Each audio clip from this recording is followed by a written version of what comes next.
One major development going on now involves more to do with Rachel Zegler and her attitude towards South Park Studios and Paramount after learning about what they are planning for their upcoming special called the DEI Special. You check under the bed and make sure there's no Disney executives under there. Oh, not again. Yeah, only this time, it wasn't just me. They were taking all my favorite people and replacing them with diverse women complaining about the patriarchy. Nothing has brought me greater joy than watching the Walt Disney Company absolutely panic over the last few weeks. They're mad at South Park because they're making fun of their woke ideologies, constantly race swapping or religion swapping everything in their movies. It's a brand new exclusive event with all your favorite South Park characters. Dude, school is going to be so awesome today. I had explosive diarrhea all night. I like big boobs. Oh, hamburgers. How does this even make any sense? It makes perfect sense. I think the problem is you. What an idiot I've been as a young person in this industry who has no filter and no idea what she's doing. And if you disagree with this sentiment, I don't need your business. I don't need your business. Thanks. The last time I had the dream, I was walking down the school hallway, and that's when I started to notice that something's wrong. Everyone I cared about has been systematically replaced. And finally, I want to scream, and I'm like, why are they replacing every single character with someone who is diverse? But then Kenny's like, it's not our fault, it's because of Kathleen Kennedy. But then Kathleen Kennedy's just like, make it more lame. And everyone in town is like, no, please, Kathleen Kennedy, stop ruining everything. But Kathleen Kennedy has put another woman in it, make it more. And the Disney stock just keeps going down and down and down. And then Bob Iger is all like, no, what's going on with my stock? No, make it more lame. That is exactly what they're doing. And that is why we hate the diversity, equity, and inclusion casting and writing in movies. I don't need your business. Thanks. They thought it was just a joke. Just another wild, over-the-top South Park episode. Loud, irreverent, and completely ridiculous. But this time, the punchline hit like a nuclear bomb. Within hours, the internet was in flames. Within days, Hollywood was in chaos. And what they recently did toward both Zegler and the Disney Company for their Snow White film. It turns out that both Trey Parker and Matt Stone are already preparing for the DEI special.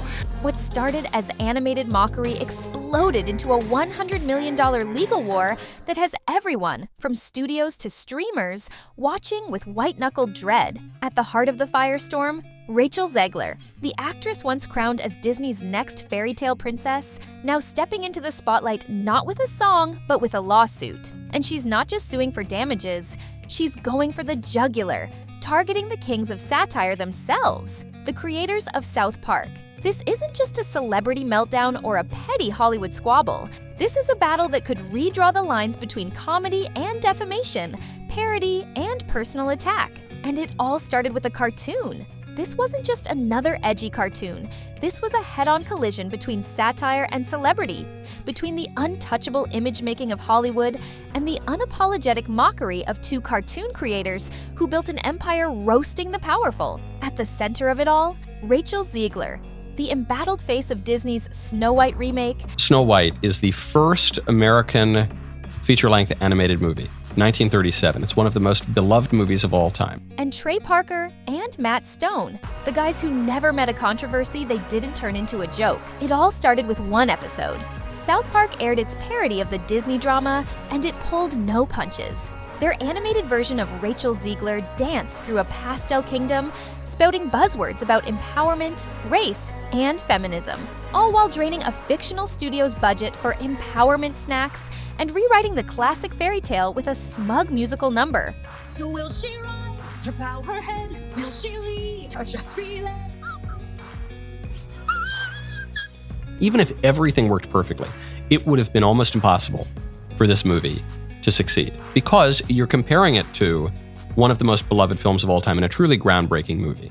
It was outrageous. It was ridiculous. And to millions, it was hilarious. But to Rachel, it was devastating. At first, most assumed she'd brush it off. After all, South Park had mocked everyone. Our rights are on the line, folks. The right to buy Cosby sweaters? Come on. From Tom Cruise and Kanye to literal royalty. But then came the headline, Rachel Zegler preparing a $100 million defamation lawsuit against South Park. And this wasn't just a PR stunt. Her legal team filed immediately, claiming the episode didn't just mock her, it damaged her career. The lawsuit alleged that the episode blurred the line between parody and personal attack, falsely portraying Rachel as a power-hungry diva who single-handedly sabotaged a beloved Disney franchise. The cartoon was made 85 years ago, and therefore it's extremely dated when it comes to the ideas of women being in roles of power and what a woman is fit for in the world. And so when we came to reimagining the actual role of Snow White, it became about the fairest of them all, meaning who is the most just and who can become a fantastic leader. And the reality is, Snow White has to learn a lot of lessons about coming into her own power before she can come into power over a kingdom. Oh my God. No, the people who you need to entertain, the people who you need to serve, the people who pay your salary. According to her lawyers, it wasn't satire anymore. It was defamation. Inside South Park Studios, Trey and Matt were wrapping up a writing session when the news broke. Phones blew up. At first they laughed. Of course they did. But then things got quiet. They'd been sued before. Sure, but never for this kind of money.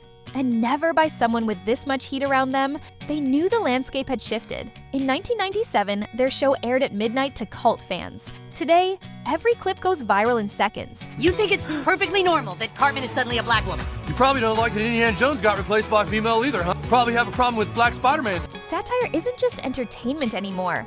It's fuel for outrage, for perception, for public judgment. And this lawsuit, it could set a precedent that would change the rules for everyone. The public reaction was immediate and divided. Some praised Rachel as brave, standing up to what they called decades of animated bullying. Others rolled their eyes, accusing her of being too fragile for fame. When Team Rachel and Number Team South Park lit up social media, late-night comedians took sides. YouTubers and TikTok creators flooded the internet with reactions, memes, and side-by-side breakdowns of the episode. But beyond the noise, one big question started looming. Could a joke really be worth $100 million? Rachel's legal team argued yes. They claimed that the episode damaged her professional reputation, that some studios actually pulled casting offers after the parody aired. One studio exec allegedly said they'd wait until the controversy dies down. On the flip side, South Park's defense was simple. It's a joke, a parody. No reasonable viewer could believe the Pastel Kingdom and the snack budget nonsense were anything but absurd satire. And historically, courts have agreed. Satire, even offensive satire, is protected speech. But the shadow hanging over all of this? Disney. They weren't named in the lawsuit, but sources say the Mouse House was watching closely.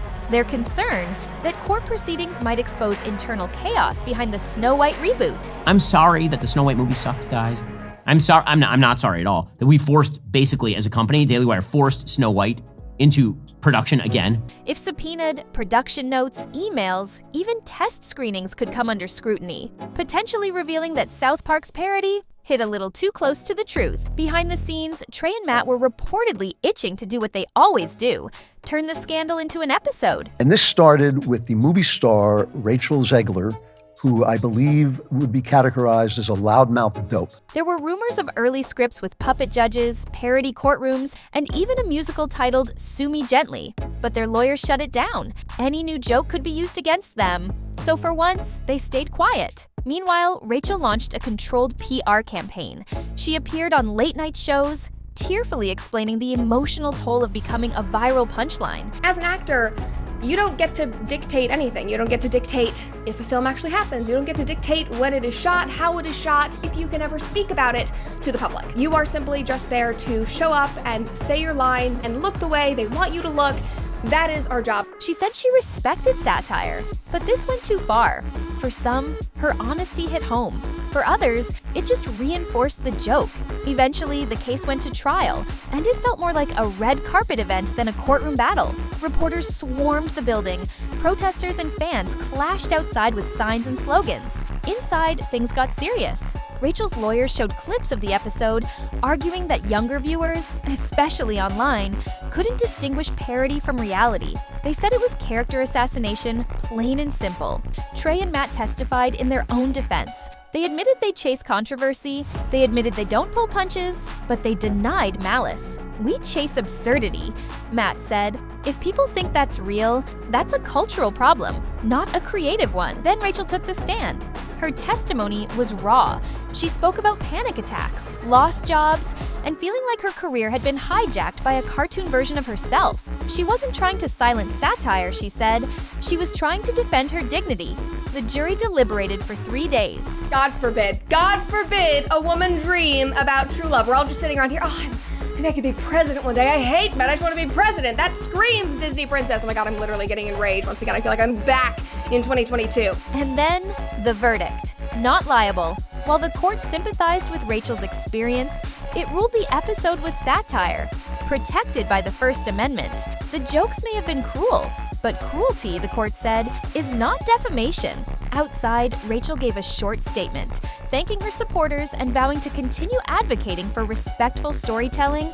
Trey and Matt, they offered just 6 words. We're going back to work, and they did. Rachel moved on to indie films, landing a gritty drama that reminded everyone, yes, she can actually act. South Park returned with an episode that didn't name names, but opened with a cheeky message. To anyone who's ever wanted to sue us, thanks for watching The Plot, a fantasy world ruled by enchanted lawyers and censorship goblins. It was ridiculous and brilliant, but more than that, it marked a turning point. This wasn't just a legal battle over a cartoon, it was a cultural reckoning, a moment where free speech, celebrity image control, and viral media collided in a courtroom. It forced Hollywood to ask, when does satire stop being funny? And who decides? For Rachel, it was a defining chapter, one that made her stronger, even if it didn't deliver the victory she wanted. For South Park, it was a reminder.